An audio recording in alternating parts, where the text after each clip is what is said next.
teman-teman, balik lagi, kita jumpa lagi ya di channel Ngobrol Olahraga. Hari ini ada update ya, dimana kita kemarin sudah sempat bahas ini, tapi itu karena baru kejadian, jadi belum keluar hasilnya kira-kira gimana.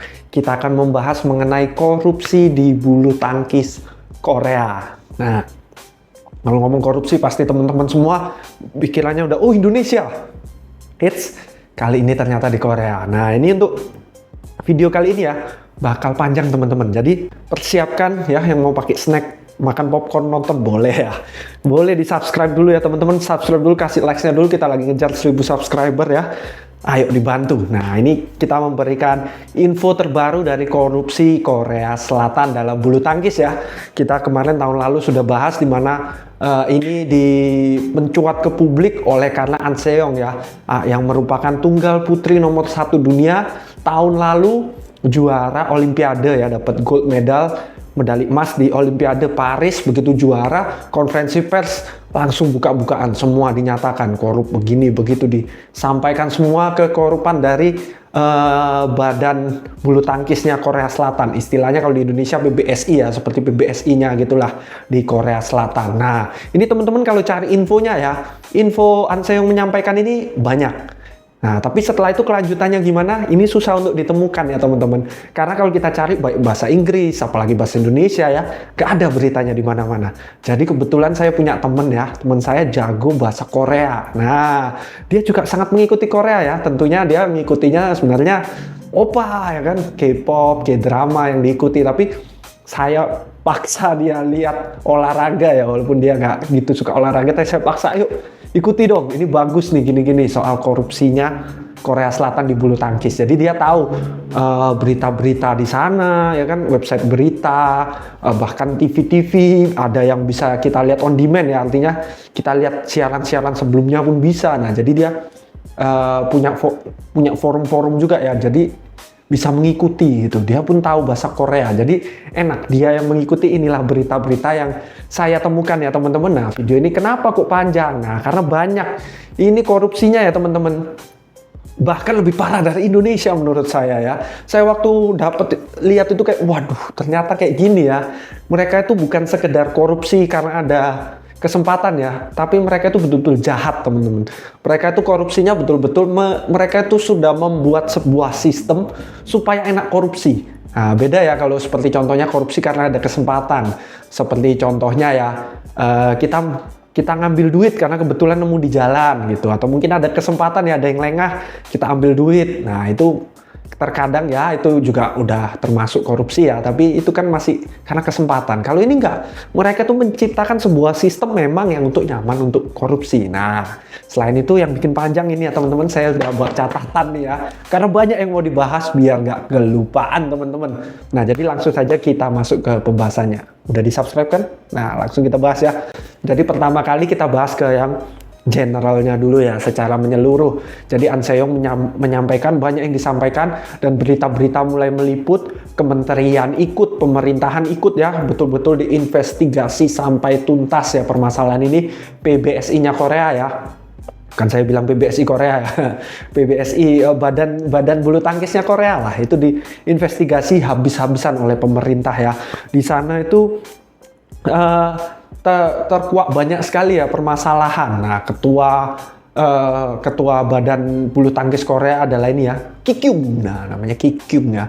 Ini kalau lihat dia itu, aduh, udah lihat dia itu kayak kalau kita bilang ya di Indonesia, wah koruptor nggak ada malunya, masuk kamera masih ketawa-ketik. Ini parah nih teman-teman.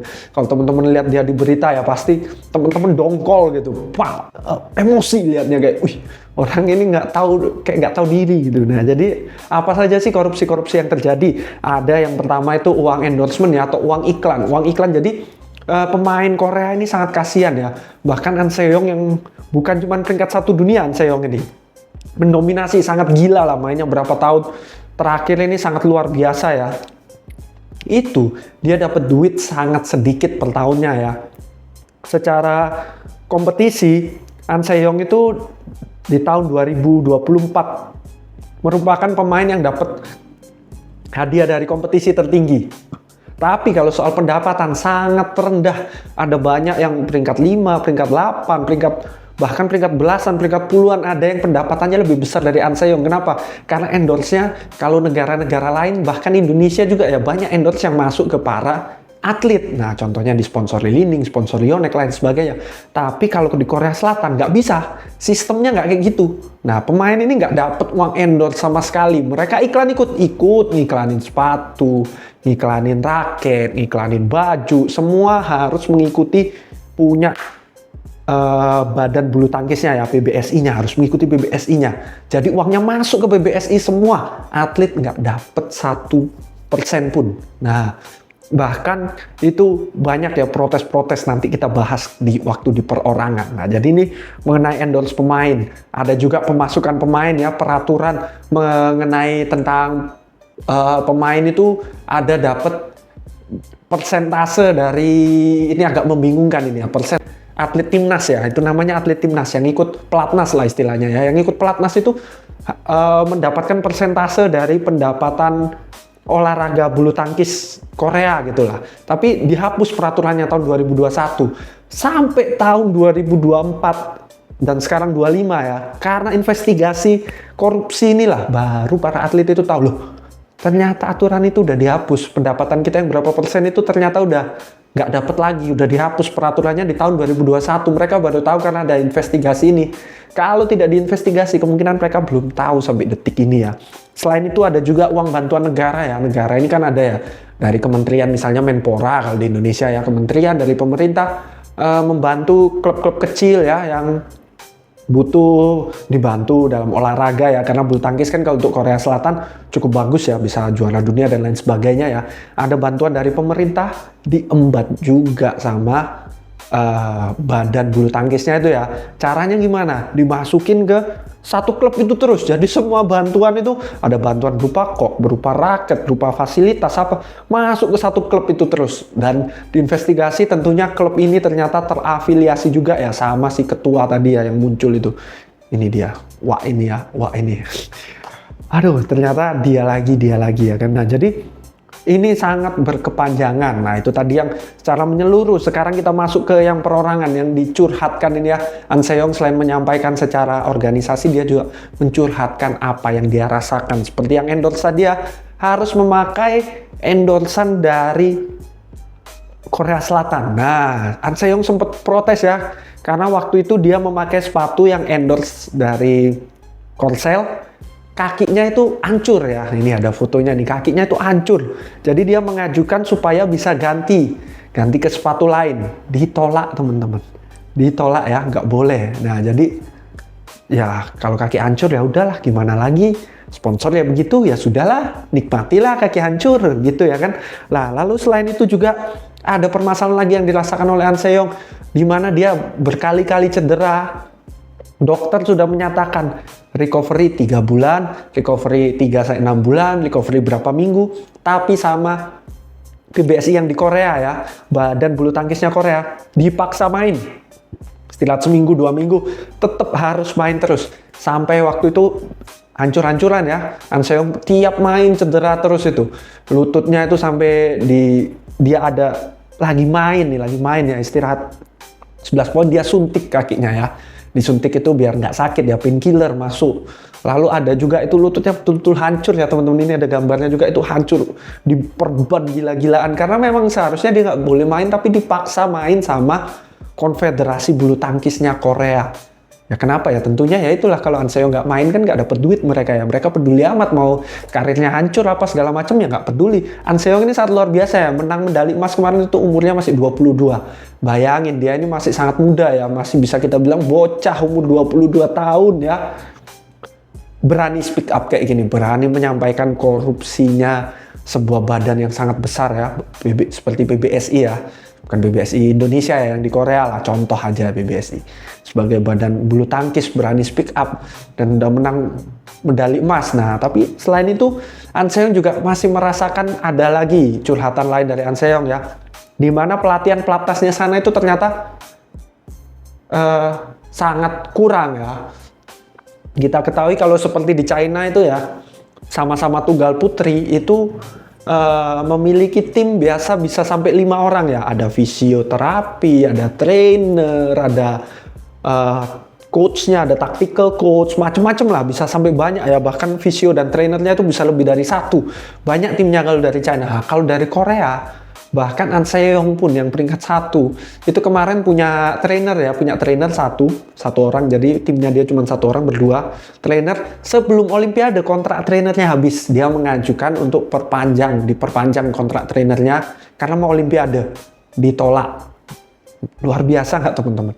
Ditolak. Jadi waktu Olimpiade An Se-young nggak punya trainer, ya udah dia sendiri aja ya kan. Ya pelatih ada tentunya, pelatih pelatnas ya kan, tapi nggak ada trainer pribadinya. Dan An Se-young pun menyampaikan ya kalau di Korea itu terlalu fokus double, memang double-nya mereka kan lebih sukses. Jadi regime latihannya itu sama, double sama single itu sama, padahal kan ya permainannya jelas beda. Dan waktu diajukan untuk diubah, ditolak. Pokoknya kalau di Korea yang mengajukan apapun ditolak terus sama namanya badan bulu tangkis mereka. Nah ini sekarang kita masuk ke si Pak Ketua ya, Pak Ketua si Ki Kyung ini sangat luar biasa ya. Jadi sudah diinvestigasi, sudah banyak korup-korup yang terbukti. Nah tapi ternyata teman-teman, pasti pikiran kita, oh udah di penjara dia ya kan, udah dicabut dari ketuanya. Enggak teman-teman ya, ini Indonesia pun masih kalah ya. Kalau Indonesia biasa kalau yang udah ketahuan itu bentar aja masuk penjara ya. Walaupun mungkin ada yang ngomong ya di penjaranya pura-pura aja apa segala macam ya, itu urusan lain. Yang penting udah dicabut dari posisinya. Kalau ini nggak, pengadilan itu nggak menang-menang. Nah jadi terus proses pengadilan terus, dia nggak mundur-mundur, nggak turun-turun dari jabatannya ya. Dia masih bisa menyampaikan, bahkan dia menyampaikan aspirasinya. Dia ngomong, oh iya memang ini badan bulu tangkis Korea ini sudah tidak baik ya, sudah banyak yang perlu diubah. Nah pilihlah saya menjadi ketua, saya akan mengubah, saya akan memperbaiki. Gila nggak teman-teman ini? Jelas-jelas dia pelaku utamanya ya, tapi dia pasti berani menyampaikan nanti saya akan perbaiki, saya akan bawa perubahan dan lain sebagainya. Jadi dia itu nggak bisa dicabut ya. Gagal terus setiap ke pengadilan ada aja trik-triknya entah bagaimana. Emang inilah kalau udah quote on quote seperti mafia ya, udah sangat kuat teman-teman, nggak bisa. Bahkan ini udah sampai pemerintahan, sampai kementerian turun tangan pun nggak turun-turun. Nah kebetulan tapi untungnya di Januari kemarin ada pemilihan kepengurusan ya untuk di Korea Selatan bulu tangkis. Dan kebetulan voting beliau ini ya, beliau yang maha luar biasa Pak Ketua ini, kalah dia. Nah jadi dia kalah, akhirnya digantikanlah sama salah satu atlet yang pernah juara dapat gold medal. Tapi kalahnya nggak telak teman-teman ya. Dia Pak Ketua Ki Kyung ini masih mendapatkan vote kalau nggak salah hampir 50 suara lah ya. Itu sekitar hampir 40-50% dari suara yang ada itu masih mendukung dia. Bayangin ya, udah dia pelakunya, dia yang mukanya tebel banget, muka tembok ya kan. Nah itu tapi masih juga banyak pendukungnya. Nah tapi untungnya kalah ya di Januari kemarin, gantilah ke atlet yang pernah menang di double itu kalau nggak salah ya, pernah dapat gold medal, katanya akan berusaha memberikan yang lebih baik ke Korea Selatan. Nah jadi ternyata ini ya yang selama ini orang bilang ya rumput tetangga lebih hijau ya. Kalau kita bayangin, teman-teman bayangin Korea itu kan pasti wow negara maju lah, SDM-nya bagus lah, apa segala macem. Tapi ternyata soal korupsi ya nggak kalah juga ya sama Indonesia ya, sangat luar biasa. Bahkan mau dicabut pun nggak sanggup ya, pengadilan berapa kali.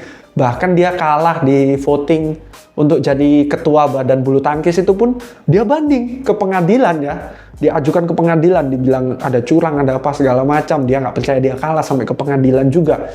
Ini kan udah sangat luar biasa ya. Padahal kalau kita dengar biasa, oh kalau di luar negeri kalau udah gitu pasti malu mengundurkan diri. Mana ada mengundurkan diri. Malah mau jabat lagi, katanya dia yang mau merubah.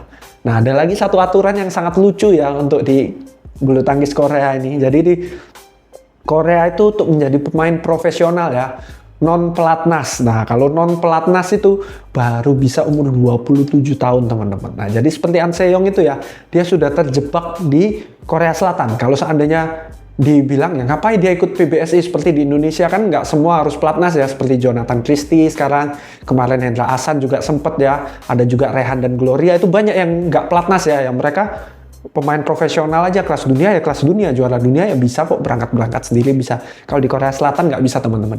Umurnya harus 27, sedangkan An Se-young kemarin menang gold medal umur 22 ya.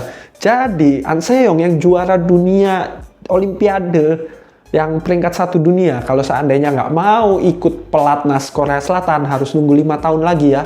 5 tahun dari kemarin itu ya, umur 27 baru boleh bisa menjadi main profesional, main secara internasional. Kalau nggak ya main tarkam aja di Korsel bolehnya. Nah jadi ini aturan yang sangat mengunci ya. Padahal endorse dilahap semua sama badan bulu tangkis Korsel ya kan. Mau jadi main profesional nggak boleh, harus umur 27 lebih dulu baru boleh. Jadi otomatis para pemain ini udah terperangkap, terpenjara ya. Nggak bisa lepas, itulah ngerinya. Sistemnya ini udah dibuat supaya mendukung yang namanya korupsi. Jadi korupsi bukan karena ada kesempatan ya, tapi mereka sudah mempersiapkan environment dan juga kesempatan-kesempatan sudah disiapkan, dibungkus demikian rupa sehingga para pemain ini nggak punya kemampuan apa-apa, cuma bisa pasrah sama keadaan. Nah itu aja update untuk kali ini ya. Si Pak Ketua ini tentunya udah diganti ya. Untungnya sudah diganti dan semoga mungkin kedepannya bisa membaik ya untuk Korea Selatan ya. Kita harapkan ya walaupun negara lain bukan negara kita harapkan korupsi kalau bisa jangan ada. Kalaupun ada ya jangan mengerikan ini ya. Saya mengorbankan para atlet, nggak peduli atletnya cedera harus istirahat 6 bulan, nggak peduli minggu depan main gitu kan, kasihan ya, karirnya bisa rusak. Nah jadi sekian aja update untuk hari ini ya teman-teman. Saya ini sampai sebel banget lihat si Pak Ketua tadi itu ya. Tiap lihat interview dia itu dia kayak seolah-olah dia itu mau jadi pahlawan gitu, padahal dia pelakunya itu. Greget banget lihatnya ya. Sekian aja ya update untuk hari ini teman-teman. Jadi semoga bisa cepat terselesaikan untuk korupsi di Korea Selatan. Sekian aja update hari ini. Sampai jumpa di video-video selanjutnya.